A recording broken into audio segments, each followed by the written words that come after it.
I'm on scene here in Alexandria, Kentucky on my newest exterior repaint. We've got the little powerstroke pressure washer out, and we're getting this house clean here behind us. Let's go in and take a little bit of a closer look. Little Walmart powerstroke.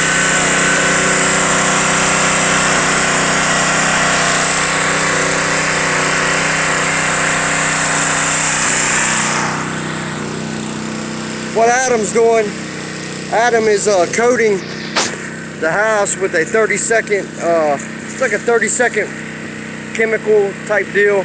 We leave it on there for about a minute and then we wash it off. It helps get that dirt and grime off there.